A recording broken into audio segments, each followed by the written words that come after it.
Hoje o assunto é para você que está levando aquela vida saudável, aí vai no supermercado, naquela seção que só vende coisas saudáveis, e aí enche o carrinho com todas aquelas coisinhas.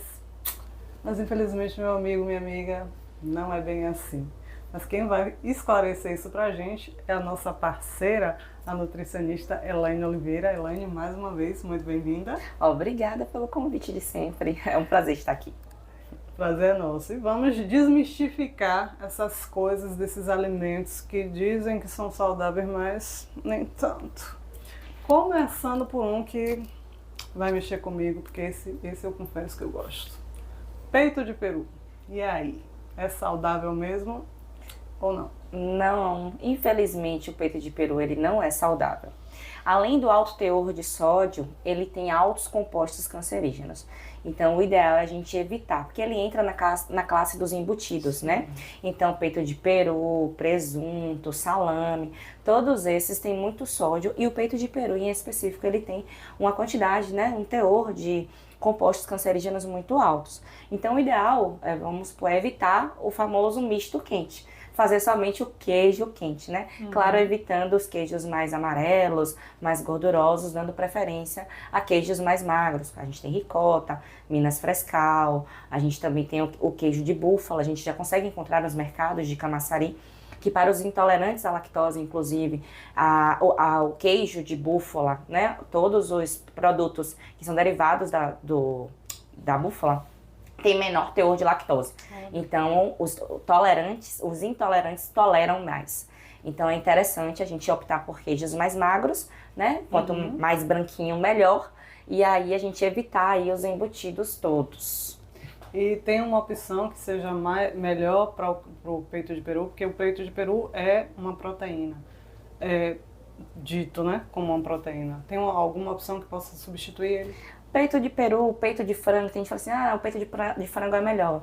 Vai ter sódio igual, né? Então, o ideal é a gente evitar mesmo. Mais um, biscoito integral. Tem vários, né? Tem creme cracker, tem vários tipos de biscoito integral. E aí?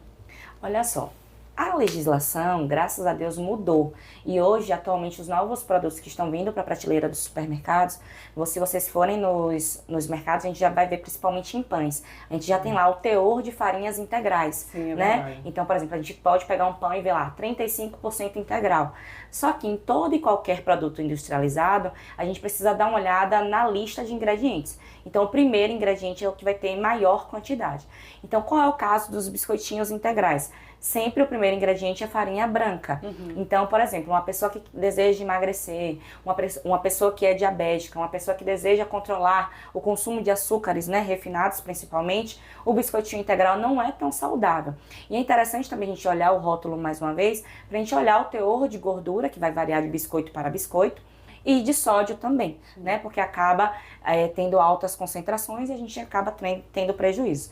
Então, o ideal é a gente evitar os biscoitinhos integrais, ao invés, geralmente, né, as pessoas, principalmente quem trabalha em escritório, utiliza muito biscoitinho com café, então evita os biscoitos integrais e dá preferências, por exemplo, a nuts, a oleaginosas. Tem uns chipzinhos que já vendem em loja de produtos naturais, chips de banana, chips de aipim, que é mais interessante do que o biscoitinho, porém, esses últimos que eu falei, se consumidos em alta quantidade, também vai acabar tendo prejuízo no sentido de manter o corpinho, porque eles são um pouquinho calóricos também. Isso, porque às vezes as pessoas fazem isso. Ah, não, chips de batata doce, chips de banana é saudável, então eu posso comer mais. Mas não pode, né? Exatamente. Tem que controlar, porque senão a coisa desanda igual. Tudo em excesso é sobra, né? Com certeza. Outra opção que as pessoas usam muito como lanche e que é dito como uma coisa saudável são as barrinhas de cereal. E aí? Olha só, eu atendi um paciente muito interessante, que ele trabalha num laboratório, numa indústria, e aí ele de pré-diabético, quase diabético mesmo. E ele nutre, eu já fui no médico, o médico já passou o remédio, não adiantou nada. Eu fui fazer o recordatório alimentar dele. Quando fui ver, consumia 3 barrinhas de cereais ao dia. E o açúcar estava alto por isso. A gente tirou as barrinhas de cereal e acabou controlando esse açúcar. Um substituto, né, por conta dessa questão dessa barrinha de cereal que muita gente gosta, são as barrinhas de proteína, tá? Tem muitas barrinhas proteicas que são melhores do que a barrinha de cereal, porque a lista de ingredientes vai ser um pouquinho melhor, vai ter mais proteína, vai dar mais saciedade. Então acaba sendo muitas vezes também, eu inclusive às vezes até oriento no plano alimentar, ser um substituto de refeição, a depender da condição do cliente. Perfeito. Outra coisa que as pessoas também costumam consumir achando que está consumindo uma coisa maravilhosa, suco de caixinha. Ah, o suco de caixinha. Ontem, inclusive, prático. dei uma palestra falando da quantidade de açúcar que tem ali, né? Então, tem muito açúcar, quase não tem quase nada de fruta, por mais que tenham algumas marcas hoje no mercado que a gente já encontra. Quando a gente vai olhar na lista de ingredientes, tem lá só suco de laranja. Porém, a partir do momento que o produto ele tá ali enlatado, ele envasado, ele já tem uma perca aí nutricional muito grande. Sem contar que aquele suco, principalmente de laranja, que a gente sabe que se a gente faz o suco de laranja, vamos supor, 10 horas da manhã, vai tomar 11 horas, já tá com aquele saborzinho oxidado, então com certeza teve a adição, né, de processos e de aditivos ali que não vai trazer tantos benefícios. O ideal é a gente dar preferências a suco da fruta e de preferência com pouco açúcar, né? Que a gente que toma o suco da fruta e taca ali açúcar pra dentro. Ainda para ficar mais doce ainda.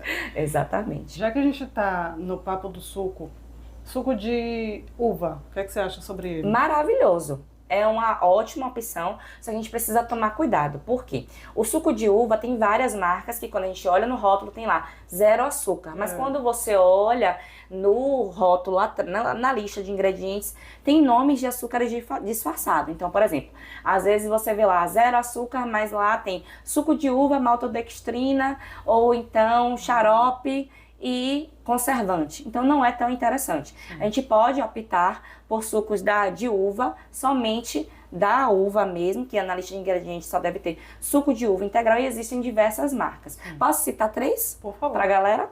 Tem o Catafesta, Casa Bento e tem também o Casa Madeiro. A gente encontra em todos os grandes supermercados, tá?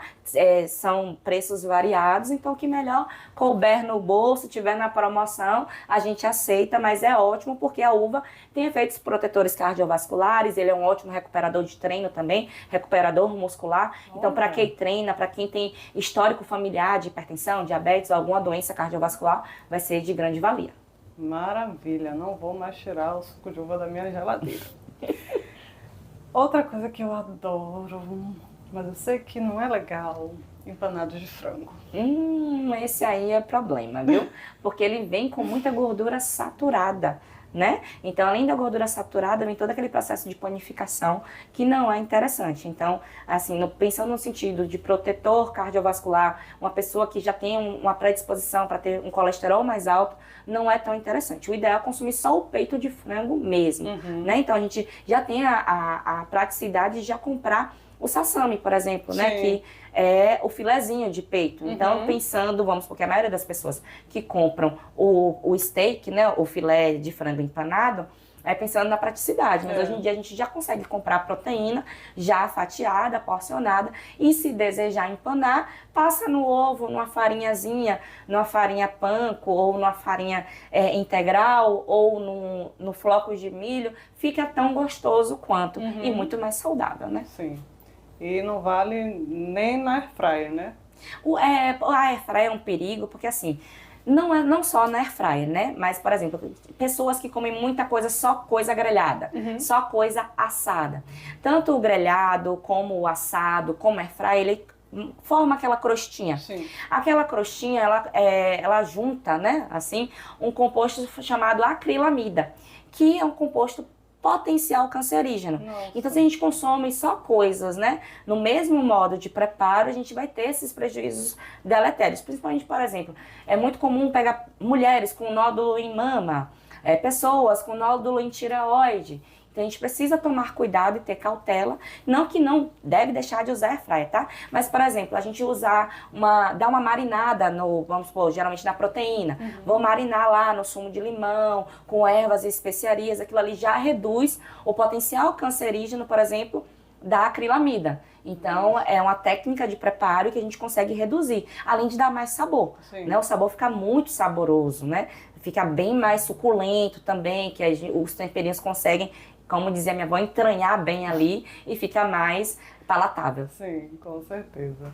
E agora, para fechar, um que é o campeão, que todo mundo adora, refrigerante zero. Eita, esse refrigerante zero, de fato, muitos deles são zero açúcares.